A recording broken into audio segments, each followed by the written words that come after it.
people looking for meaning in their lives, so they get up and go volunteer in Africa. I'm Gabrielle, one of those people. I could barely make it through a week of Jewish sleepover camp, so 6 months in Ghana will be a big step.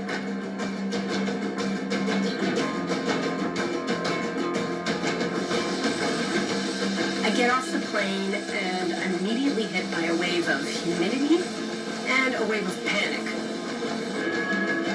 Because I have no idea where I'll be staying, I don't even know who I'll be living with, that and I had a cigarette.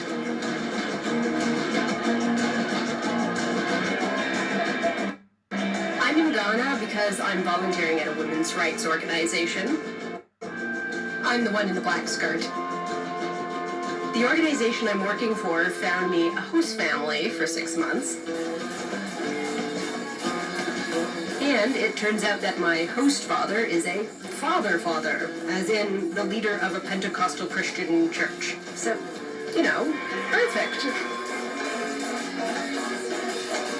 So I'm living my life in Ghana. I'm working, I'm meeting people. Everyone is really welcoming.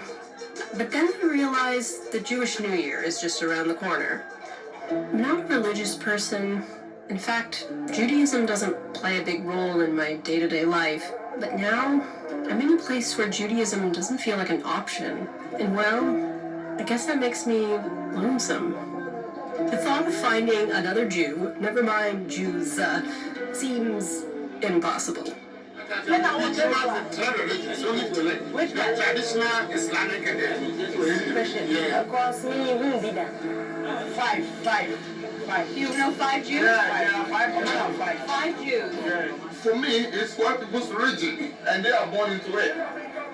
No one takes this to heart quite as much as my neurotic Jewish mother, who cannot stand that her daughter is alone during the Jewish high holidays. She finds an article online about a possible Jewish community, about a day's journey away from where I'm staying in Accra. I'm extremely skeptical, but equally curious, so I decide to arrange a visit to this community. On my way there, I'm imagining what I'm going to find. Is it a community of Messianic Jews? Or maybe they're Jews for Jesus? Or maybe they're Jewish American expats that form some kind of creepy Jewish commune in the middle of Ghana? Like, I don't know. All these options seem way more plausible to me than meeting Ghanaian Jews.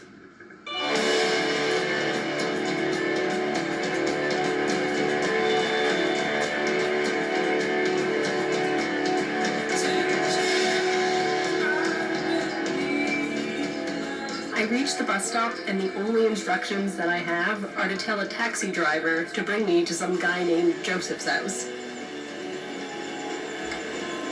When I ask the taxi driver to bring me to some guy named Joseph's house, he asks, "Who's Joseph?" I put my hand on my head to gesture a kippah, and I say, "They're Jews." And he says, "Oh, okay." We arrive at a house where some kids greet me, show me to the guest room, and there on the wall is a Star of David. And I think, maybe they are Jewish?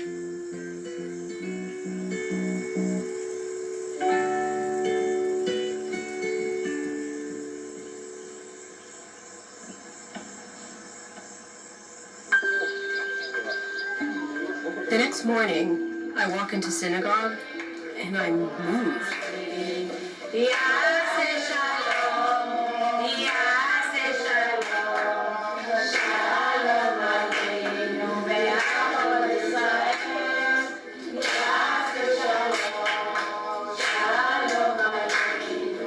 I don't know what it is, whether it's the mix of the foreign and the familiar, or hearing prayers and tunes that I've grown up with in a place that I least expected it.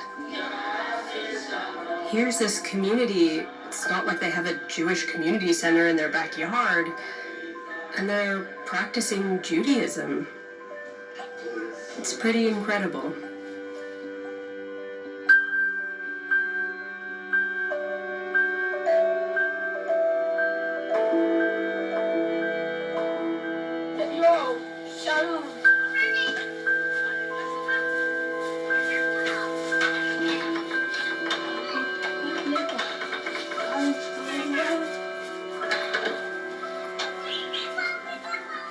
my visit, I meet a few people in the community, but one guy stands out to me. So, why don't you start by introducing yourself? I'm Alex Ama from Jewish community in Sefwi also, Ghana.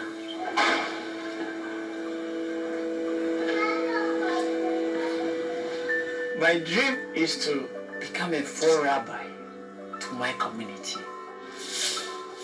My dream is to study Judaism, teach my people so that they cannot forget our tradition, our Judaism, and to better people's life. If there was a Sefwi word for mensch, I'm pretty sure that would be Alex's nickname. To be a leader, you must be a role model. People look at you, how you behave. And as a leader, you cannot just sit down and fold your arms and let people do things for you. You have to sacrifice your time, your money, and do something for your people. So yes, that's me in an African print dress. You know what? Just focus on my amazing horn playing abilities. I feel this sense of connection, and it's not like I haven't had things in common with the people around me in Ghana, but this feels like I found my people.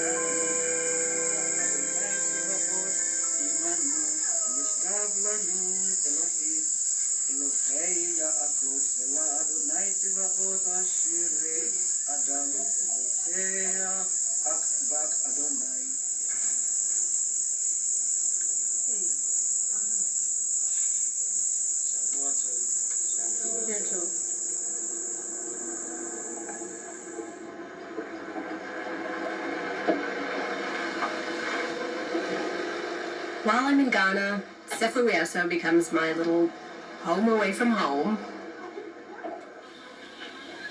I visit there as much as I can on the weekends or when I have time off work.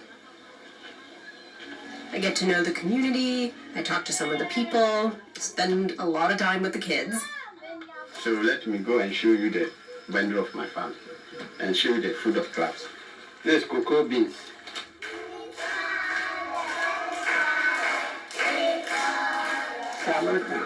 What's his name? All the while, my mind is bombarded with questions about their story. And the more I find out, the more confused I am about their Judaism. Here's what I mean. I'm told the community was formed in 1977. Before then, most of the Sefwi say they were Christian. Like Alex, for example. He grew up Roman Catholic, joined the Jewish community as a teenager. But I'm also told the Sefwis have been practicing Judaism for centuries. They even believe their ancestors were Jewish. This isn't adding up to me, but I'm dying to find out more. So I asked Alex if he'd consider letting me make a little film about his community's history. I dream of getting video of my community, interview people, and have at least a short history. If the younger ones grow up and there is no history, there is no video, I would say they are totally lost. With Alex on board to help me learn the Sefwi story, the very first thing I ask about is these ancient Jewish roots. Alex says the best place to find answers about their history is to go to the chiefs and elders. They're the living history books of the Sefwi. Just for everyone to be clear, this is schnapps for the chief. Apparently this is the traditional gift. I would have preferred a nice Pinot Noir, but to each their own. It's not always easy to get an audience with the chiefs, but luckily we have an in. Alex's brother Joseph is a photographer in the community. And he does the chiefs and elders' weddings and funerals and all sorts of things. So he's in their good books. First up, Nana Akudu II. After hearing some of our questions, he suggests we speak to the former chief of the Tanaso region. MNK Tunabua. Chief MNK tells us about the Sefwi's ancient customs and beliefs and suggests we head up the road to the village of Ehuia. Over there, we get the chance to talk to Chief Kofi Nkwa II. And finally, we make our way to Chief JK Ahoy, who, I can't be sure, but I think he's flirting with me. Now, what about your husband from your town? Are you living to stay? He's not a chief. What I do? Next up, we have Ebenezer. Now, not a chief, not an elder. He's just like a really smart guy. And then there's Isaac. So he's not a chief. He's actually an elder. But he does have a rather impressive nickname. People call me Second Jesus. But that's a whole other story. The first thing I learned is that the Sefwis don't actually see themselves as native to this land.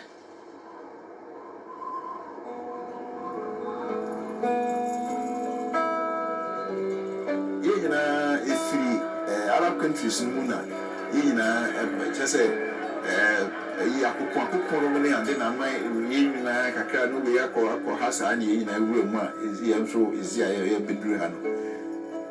Some Sefwi say they came all the way from Israel, migrated across the Nile southwestwards through Mali and Ivory Coast.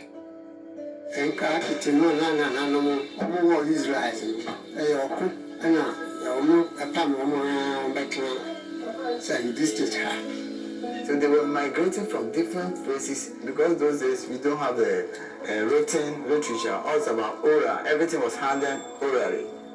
So who took one called Bedia? One member Kutawon, I saw the call. Now, when I go on to 8 million, say, then so you for Linty, will you so be my send here? I bet you better live here in a few or as I'm your friend and answer break. So the head of the stream is where they go and worship. Chief Kofi Nkwa brings us to see the Sobre. Oh, I'm a pre, as well as break. I'm the young man, so I can't bubble my. I find The Sobre is the divine body of water that guided the Sefwi's ancestors here. This stream is just a little part of it. Na Sobrono abeda ho adi say opese o boa sehweman no nti sehweman be bi omko bia o mo besan suru bi e de akobia no o modi nkoni. The Sobre is also kind of a spirit, and it's said to have maintained the Sefwi's ancestors' customs and laws. The most important of these customs was treating the Saturday as the day of rest, or in Jewish law, the Sabbath. And they say, a minute that dear, yeah, sooner that, yeah, remember that, yeah, has Titano, young Kofu. Say, just a follow. Oh, it do Sabata, no call house. While we man, we go from my Obano. Natching. Any wapo, a crowd, for witness, just come on, no tree. Other than the Sabbath, I find out the Sefwis practiced other customs that date back to before the introduction of Rabbinic Judaism.